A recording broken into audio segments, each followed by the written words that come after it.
ballers and ballettes. Welcome to our season finale of Been a Minute.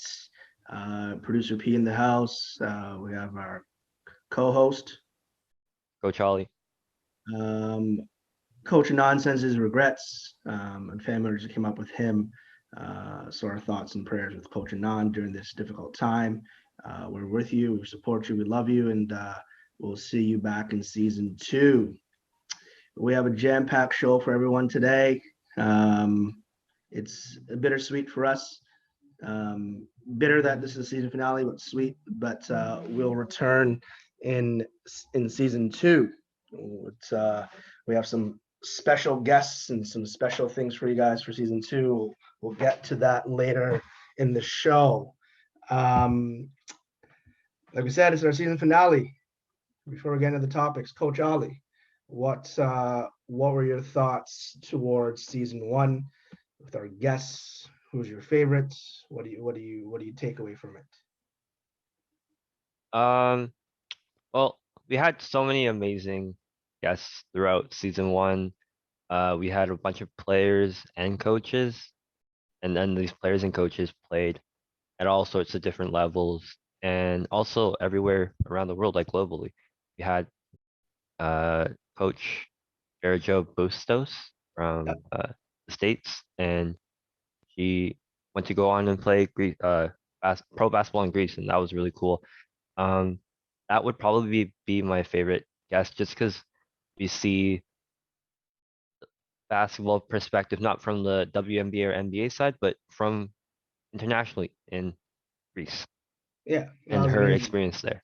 Yeah, and it was just a treat to have her on the show. And I mean, I loved all the episodes. I loved all our guests, but you know, it's hard for me to pick between Coach Bustos or when we had even last week when we had Mr. Howard Kelsey on, or even Coach Disborough. Like there's just so many, or Coach Chang, our very first episode. It was a real treat. Um, just before we get into the show, who do you kind of want to see in season 2? What kind of people do you want to see? Well, I'd like to see NBA coaches, definitely. Um, Maybe NCAA coaches as well, just Yep. because their season just wrapped up, and like to see what kind of rebuilding they're doing with like recruiting whatsoever, such things like that. Very nice. Yeah, we'll touch on that later in the show. Like we said, we have a jam-packed show, so we'll just get right into it. Today we're going to touch on Olympics and a pandemic. No bulls allowed, so bulls will doing quote unquote no bulls allowed. Bears Nation, rotation or no? What an anomaly. The story of the 2020, 2021, 2021 Raptors. The NBA draft in the Canadian. That's I'm really curious to see what that's about. One and done. Screen or no screen? Good day, mate.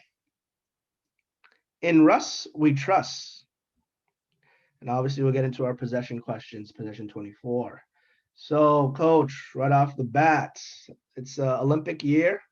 Our friend COVID still is rampant, but what are your thoughts towards? I mean, towards the Olympics in general, but what are your thoughts towards the Olympics and it happening during, what is now considered the third wave of COVID?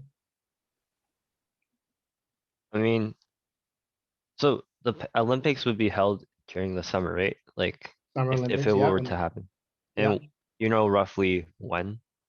end of From July to the middle of August. I mean, by that time, I think most people would have had their vaccinations done, or like the first responders. And if the Olympics were to happen, then I would say the people attending the Olympics would also be a part of that group for vaccination. And I mean, Japan's a pretty safe area. I'm Yep, not it is. Yep, mistaken right yep. now. So if it were to happen, I think yeah, it would happen with like the basic rules, like you gotta go there and then quarantine for like 2 3 weeks, and then get your test results and see if you can participate in these Olympics. But I'd hope the Olympics would go on. Yeah, I'm hoping as well too. You know, the Olympics, especially that the world has experienced such turmoil and strife and pain and sorrow the last year plus with COVID. What a better way to unify the globe in the Summer Olympiad. So yeah, I mean, I totally hope that goes down, but we shall see. We shall see. Yeah. We just concluded March Madness. Shout out to the Baylor Bears on winning the national championship. But we're talking about no bulls allowed. So that's obviously the Gonzaga Bulldogs. They were unceremoniously bounced from the national championship. What did you take away from that game, and what do you think went wrong for Gonzaga in their quest to be in their quest for a perfect season? Can I first touch on the game before that? So like the semifinals. Absolutely. So UCLA, lost on a buzzer beater by hit by Jalen Suggs. I was watching that game live with my friends over on FaceTime, and I gotta say I was really heartbroken after that last shot went in. Well, because you're going for UCLA from the jump. So yeah, I can Yeah, imagine. like what's his name? Johnny Juzang. He missed the floater, grabbed the rebound, and I was like, oh yes, we're going on overtime because he made that layup. And 3.3 seconds left. Jalen Suggs coming down the court. It's that I don't know, like 35, 40 feet foot jumper, Yep. and it just broke my heart. I was really sad that entire weekend. Yeah. But I mean, in all honesty, this is what we talk about playing to the whistle or playing till there's zeros on the clock, right? Because Yeah, UCLA was celebrating that they had tied it up to go to double overtime. They were celebrating, and no one picked up the ball. No one loaded to the ball. No one pressured the ball to bring up, yeah, right? that's tough. Yeah. So your thoughts on the actual championship game and what went wrong with Championship Gonzaga? game. Sorry, the championship game. I didn't watch like the first. I missed the first couple minutes of the first half, but I ended up tuning in to I think halftime or so, and then to the final minutes. And gotta say, like Gonzaga seemed to come to want to win that last game. From the highlights I saw, the first couple minutes they were down like 9-2 already in like the first 2 minutes, which was really Mhm. bad. It's like a really bad start, but usually teams come back. Like in the NBA, you see teams come back from that 9-2 deficit early on, but Mhm. they just never came back and they were trailing the entire game by like 9, 11, 12. And then over time it exponentially grew and then they never could come back. Yeah, and I mean that leads to our next topic of rotation or no, and we'll come back to the Bears Nation in a second, but how important is depth and a bench and a team, especially in a tournament like March Madness, because Gonzaga only really went seven, perhaps maybe even eight players deep the whole tournament. Yeah, How that much of was a how much of a how important is to have a good how do you how much how important is it to have a good rotation, have a good bench on a team? that's crazy. I actually saw I was on the roster. I was really confused. I was like, "Did- were they injuries? Were they sick? Like, why do they only have 7, 8 people? Were they just running that like because That's what he the just, coach said so? yeah, the coach just, that's who he trusts to be on the court, and that's who he trusts to be on the court. Right. I mean, in a tournament such as March Madness, you need like this is single elimination games, really important to have like everyone 100% healthy and ready to play and ready to give it their all. Mhm. But you need like bench support. So um, whether it's an injury or they get tired, like playing like 4 to 6 games in span of 2 weeks, it's a lot of stress and really tiring. Mhm. And you do need the support of your teammates to continue on.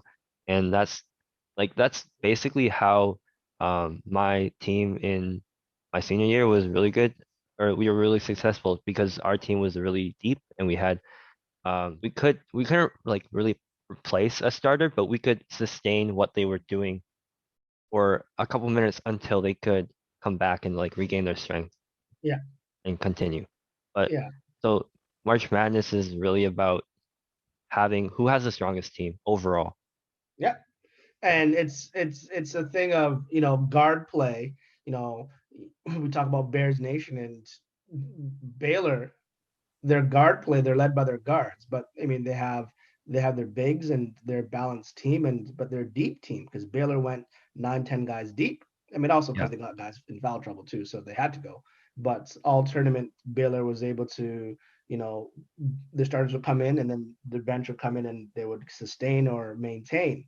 And that's the thing that you want to have when you have a rotation and when you have bench plays, that you want to have when the starters do come out for their rest, that you want the bench to at least maintain, if not increase the lead, or Yeah. at least maintain it so the starters can get back. And unfortunately for Gonzaga, they just didn't have that. And I was talking to a good friend of mine, and he had said, if this game, the championship game, happened 2, 3, 4 days after the semifinal, you know, Baylor looks good. And I agreed to him. I agreed with him to a sense. I said yes, maybe.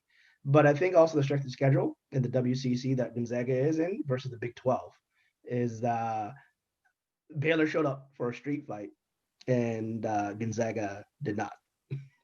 And you mentioned this earlier. You said foul trouble, right?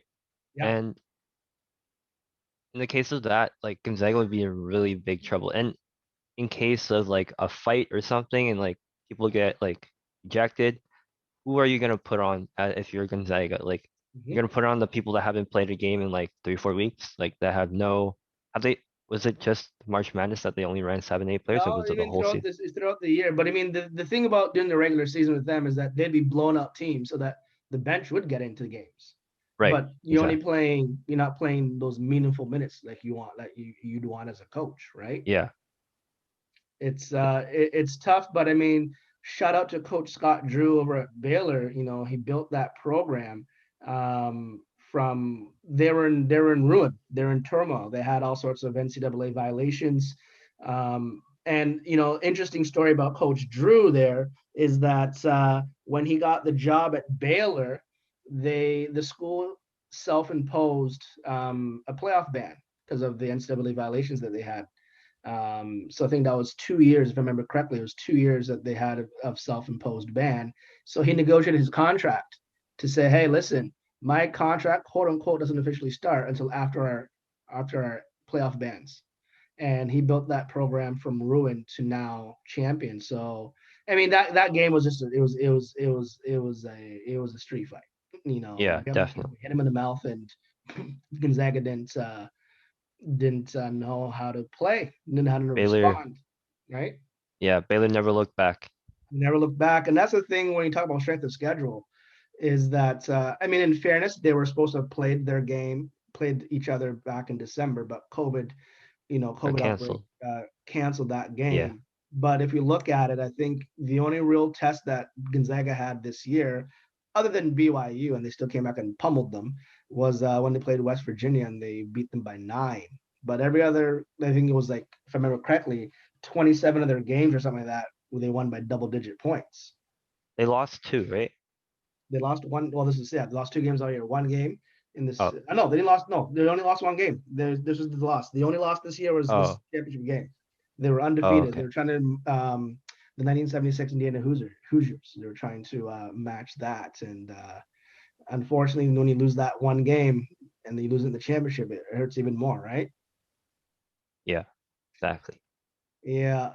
On the other side of this commercial break, what's going on with the Raptors, Coach? We'll get into that. This has been a minute, and we'll be right back.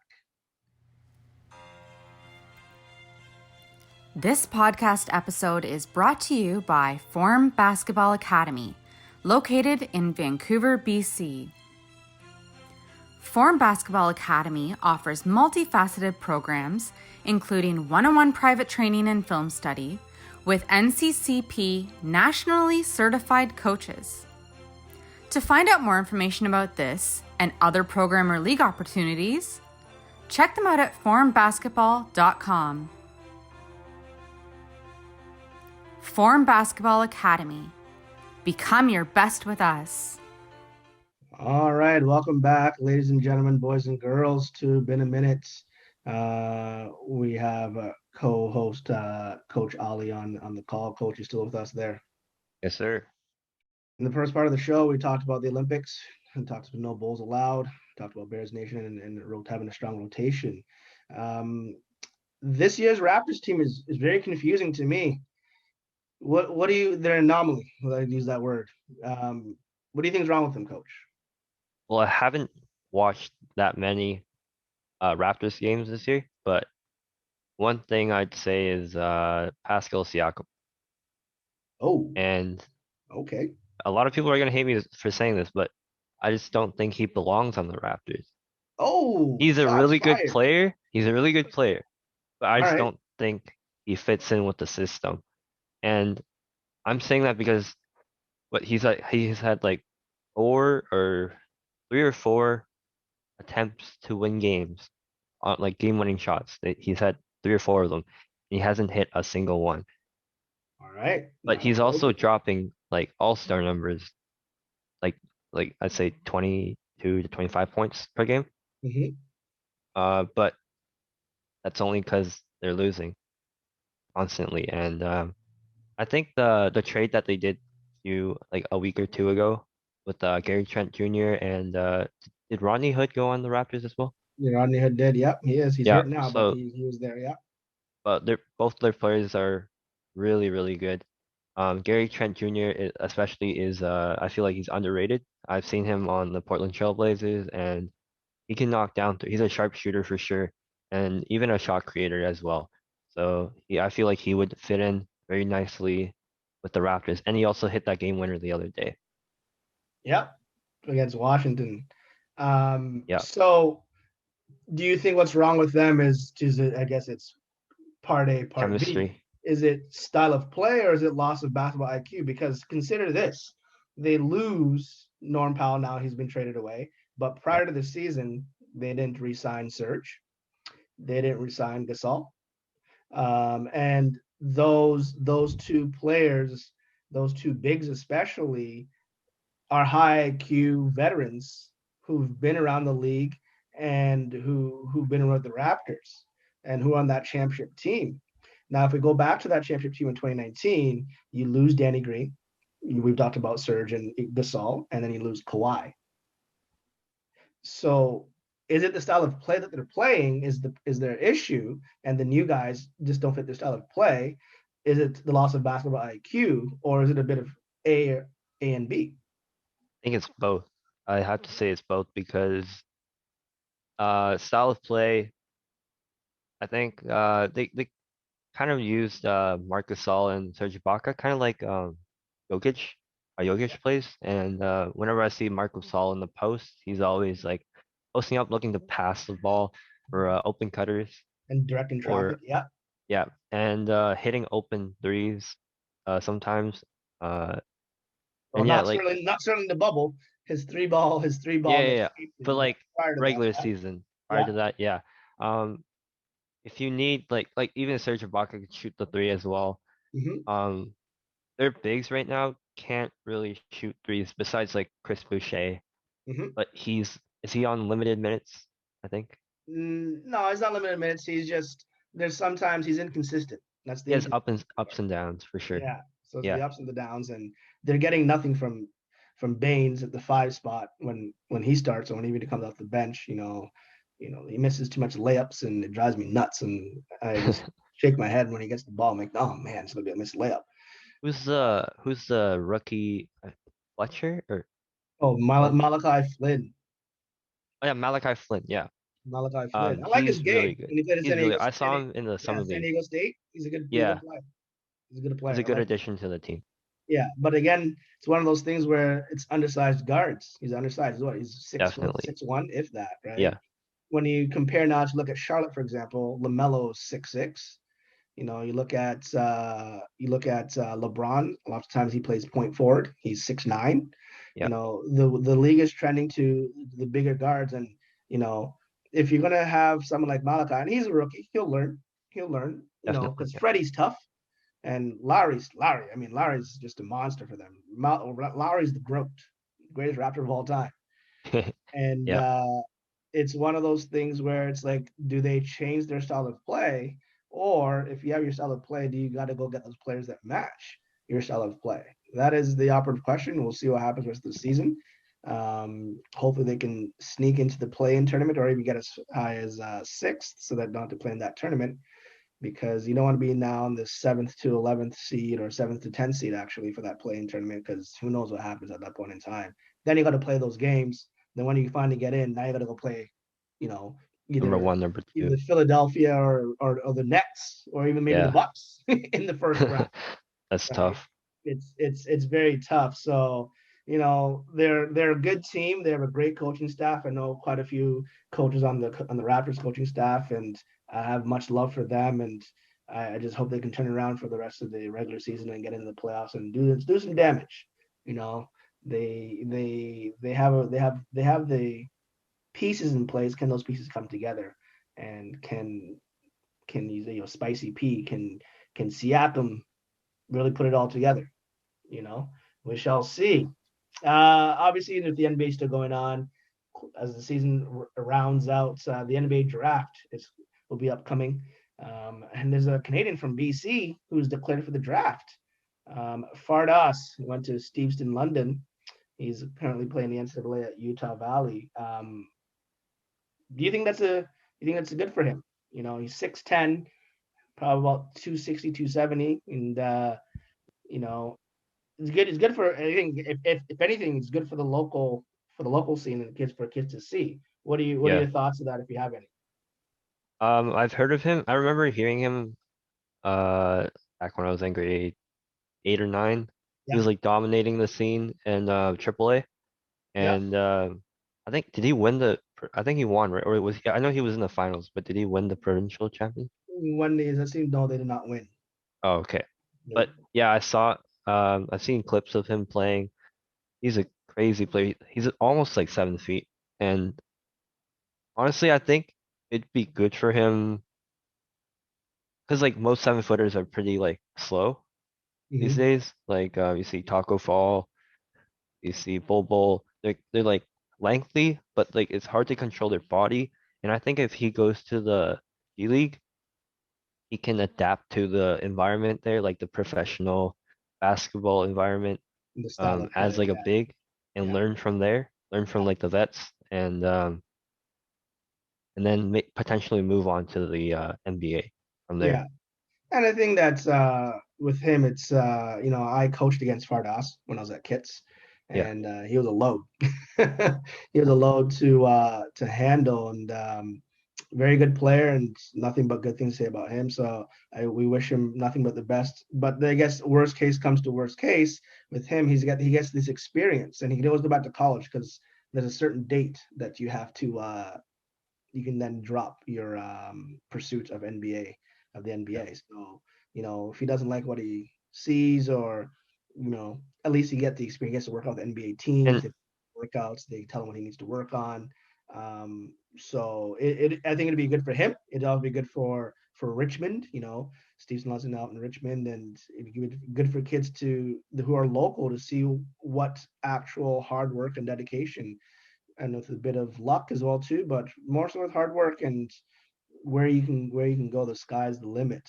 and Um, even if like the NBA route doesn't work for him, he could always go pro. Like the guy from Burnaby South, Jermaine Haley, went mhm. to West Virginia. I think he declared for the NBA draft, but unfortunately, I think he didn't get drafted and went Yeah, pro in Germany. overseas. Yeah, Yeah, yeah, and that leads us to our next topic here of the whole one and done.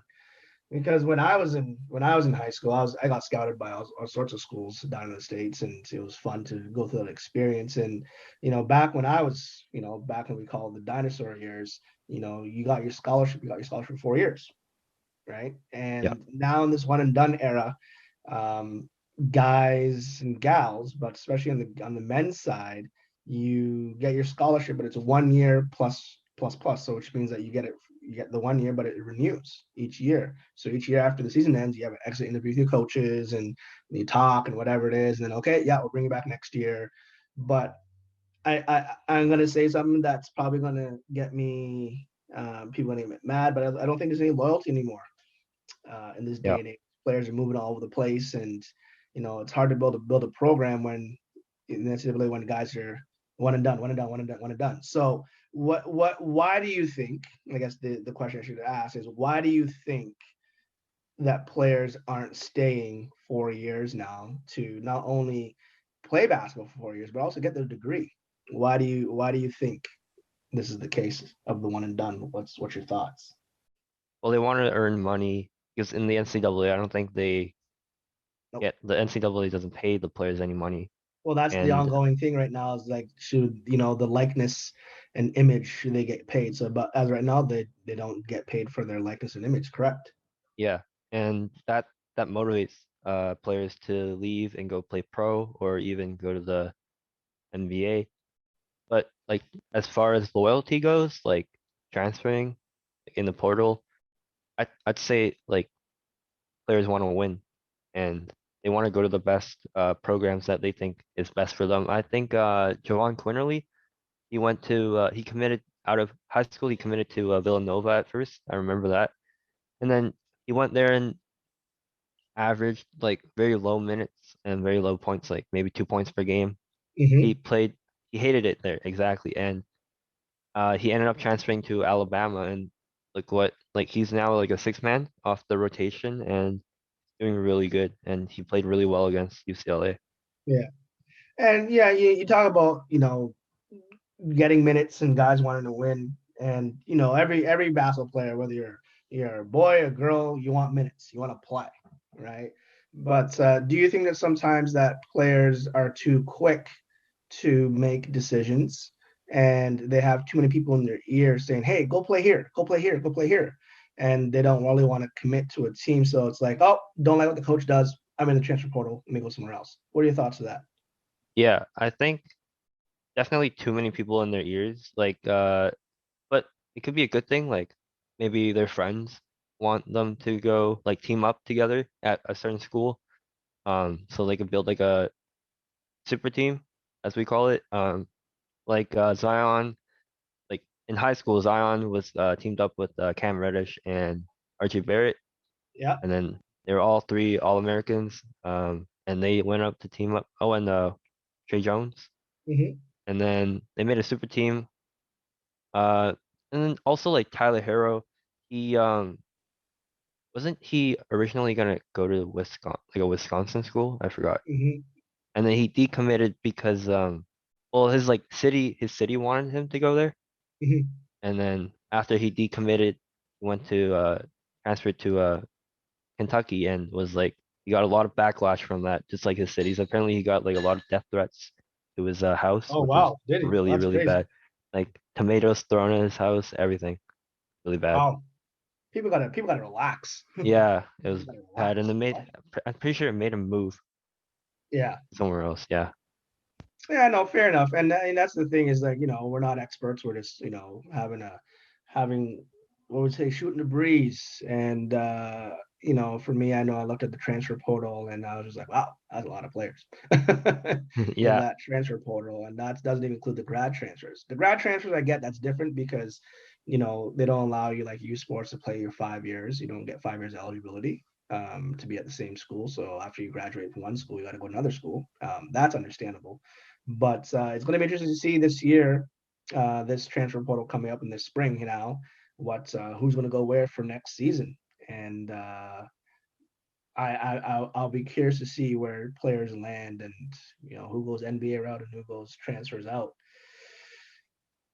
On the latter part of the show, we're going to talk about screen and no screen. And we're going to talk about some things in relation to basketball tactics. And Coach Oli is going to talk about a few things in his possession 24.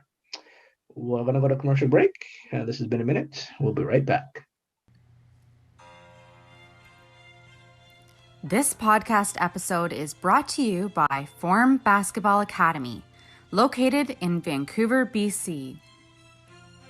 Form Basketball Academy offers multifaceted programs, including one-on-one private training and film study, with NCCP nationally certified coaches.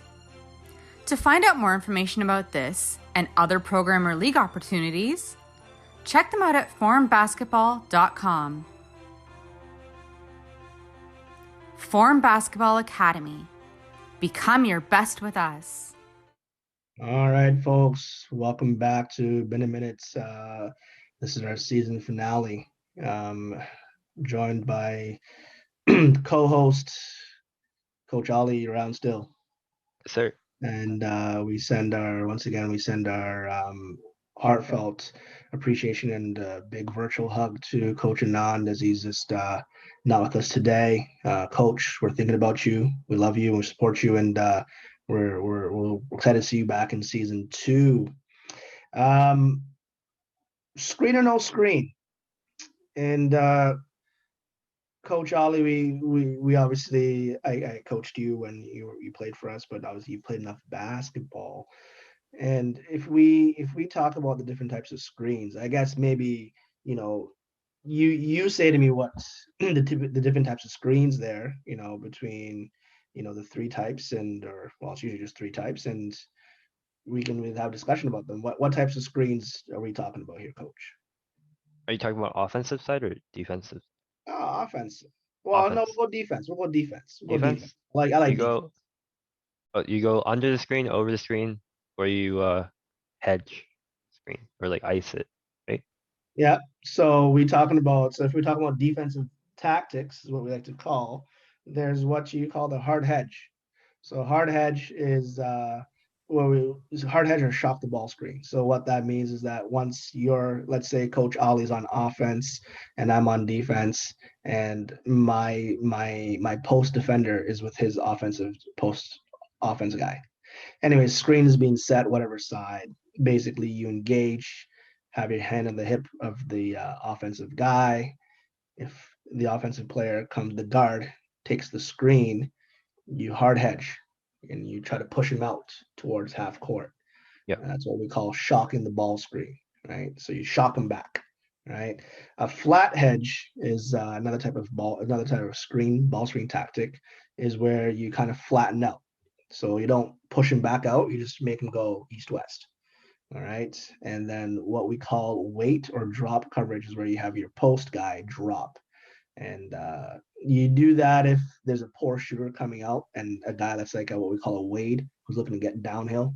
You drop coverage so you protect the paint, because our DNA one of our DNAs for our team is protect elbows, blocks, and nail.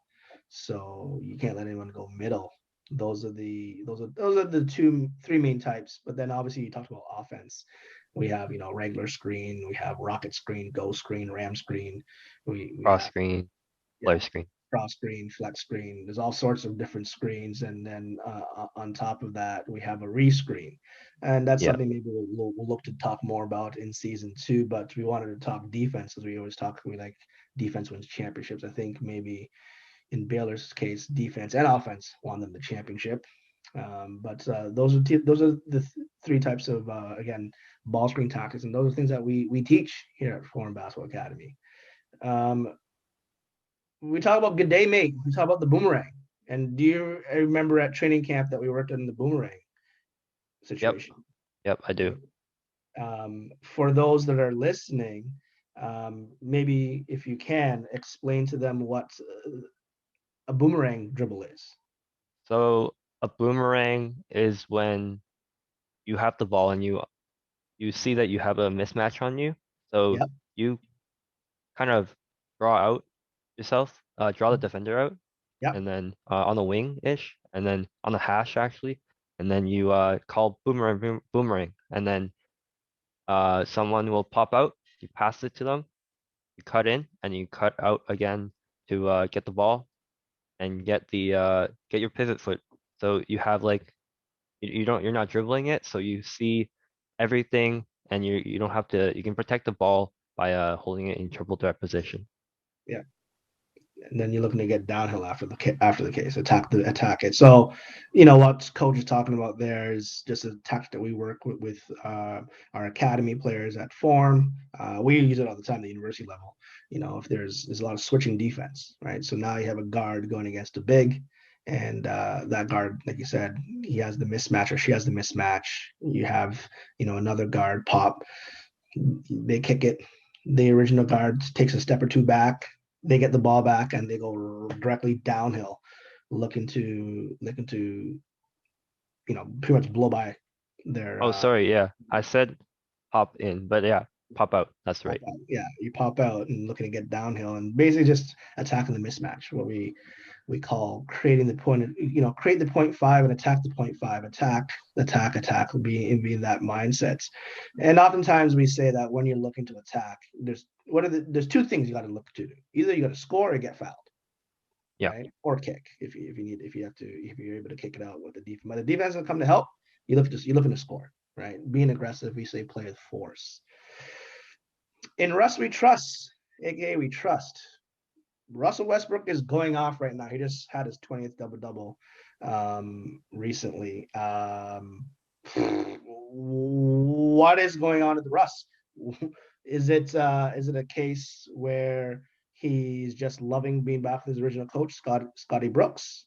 Is he buying into being in Washington? Because we didn't see him ball like this when he was in Houston. Was it the James Harden? Is it the James Harden effect? What do you think? Why do you think that Russ is killing it right now? I'm actually surprised that he's able to pull these numbers off like he did in his MVP year at OKC.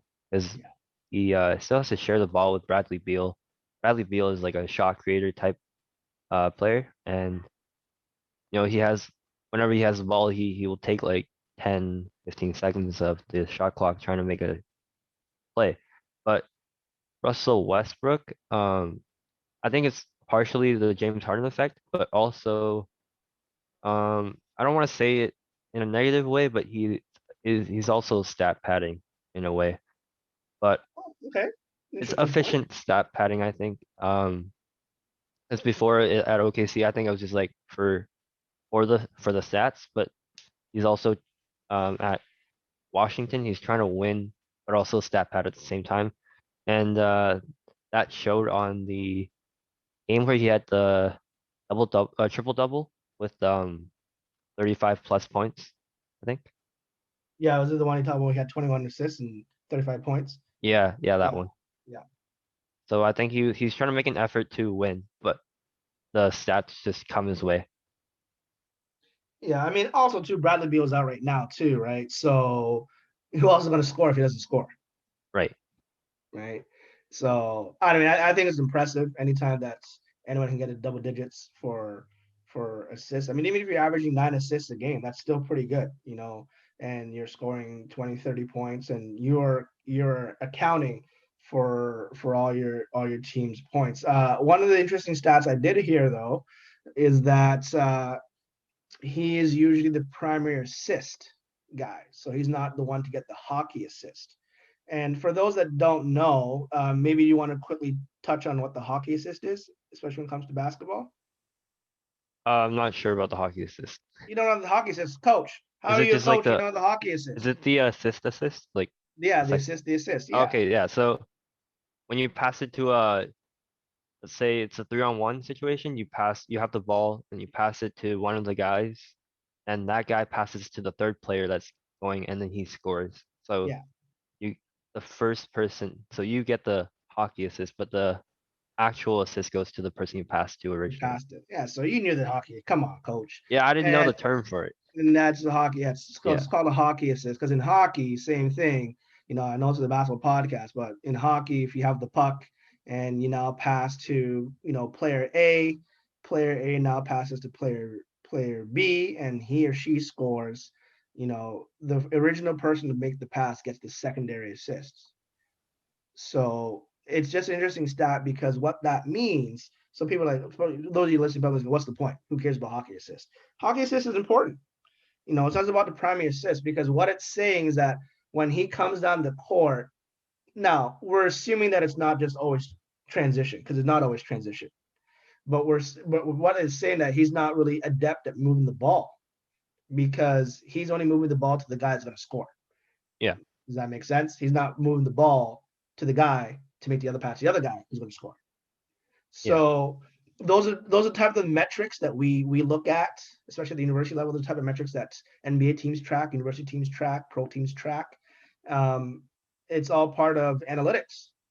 And if you know that someone like Russell Westbrook isn't going to be really one to buy in or, be part of the hockey assist, that helps you change your your defensive tactic, your defensive acumen, and defensive identity for that game against that certain type of player. The difference between that is someone like CP3, Chris Paul. His hockey assist ratio is quite high. Yeah, definitely. They're both point guards. They're both very, very good. You know, the difference is that, Chris Paul is averaging what, 8 or 9 assists a game, and Russell Westbrook is averaging double. However, if you look at it, the analytics will say that Chris Paul is averaging higher hockey assists. So it's just something interesting that's that, I mean, I know that as myself as a university coach, but it's something interesting because I was listening was watching the game the other day, and they mentioned that in relation to Russell Westbrook. But I mean, hey, Russ, keep balling, sir, keep balling. Keep doing Hopefully what you're doing. into the playoffs and maybe do some damage this year. Coach, as we finish out the show, we have the 2 possession questions for you. Possession number 1. How important are grades in trying to get into university or trying to get an athletic scholarship? Go. They're super important. If you have all the talent in the world in basketball and you have like 50% in grades, you're not getting into any school you want to get into. Simple as that, because it's student first and then athlete second. So the grades are the most important things that you need to get. Absolutely. And that leads us into, hey, that's a great answer in less than 24 seconds. We like it. That leads into the second question with relation to this previous question we asked you. What grade or percentage should a student athlete strive to attain? Always go 100%, or as they say, 110%. But I'd say go for like a 90%. If you're like an athlete, because you still have to balance your athletics Yep. with your schoolwork. So try to do the best you can 100%. But at the end of the day, if you get 90%, that's still really good. Like 90 to 100% in between anything in between there is really good. Mm-hmm. And as they say, when you first get into university, your first year, your grades will drop 10 to 15%. It's Definitely. just natural. It's just Yeah. natural, right? So, I mean, you're saying 90%. Yeah, absolutely. Shoot for the stars. And I mean in high school, In but high school, yeah, shoot for 90. Yeah, yeah. because But especially in too, that gets you, it's not always just about athletic scholarships.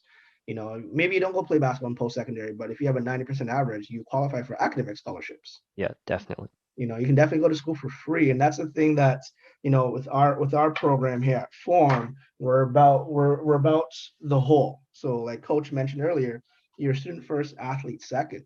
And we do our academic check-ins with our players. We make sure that everyone is maintaining at least a minimum 70% average, because it doesn't matter, like Coach said, it doesn't matter how good of a basketball player you are.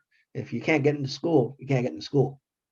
So, for those of you that are listening to this, always remember that, or try to remember that the academic portion is important. And even at the university level, we check in with our athletes every week on the academic front. We get your grades. we know, what your grade is and what it's going to be even before you get your final exams or anything like that. So it's all about building good habits, guys. Building good habits, and if you build good habits in the classroom, you're gonna have good habits on the court. You're gonna have good habits in basketball. Our socials, you can find us on Instagram at f.o.r.m.m._basketball. Hit us up on Twitter as well at Form Basketball. Our website, of course, is www.formbasketball.com. Season 2, I'm excited. We have some fine gentlemen from Canada Basketball will be joining us in discussion. We're not going to tell you who. You got to tune in. We have Coach Lee Osei. She's the head women's basketball coach at St. FX out in Halifax. We have Mr. Coach Reagan Wood out of Concordia, Edmonton. Andrea Sullivan, she's a health and wellness coach with nutrition. We have some NBA coaches as well too. We're not going to tell you who. And we got some NCAA coaches lined up as well too for season 2. So this has been a season finale of season 1. We want to thank you all. Don't forget to subscribe to us on our YouTube channel. We will be back in June for season 2, and like we said, it's going to be bigger, better, and we thank you for allowing us the opportunity to enter your home on the listening front and bringing you some hoops talk, dropping you some knowledge. Um, and I know that Coach Oli wants to say his piece before he sends us home. So, Coach Oli, finish out the show. That's it for us this week. We thank everyone that's been listening, the grassroots levels, the parents of the players, and any coaches that are listening out there. Thank you for listening to season 1. And it's been a journey. It went by pretty quick. I think Coach Paul would agree with us, Oh, yeah. with me. And stay tuned for season 2. More to come. Peace.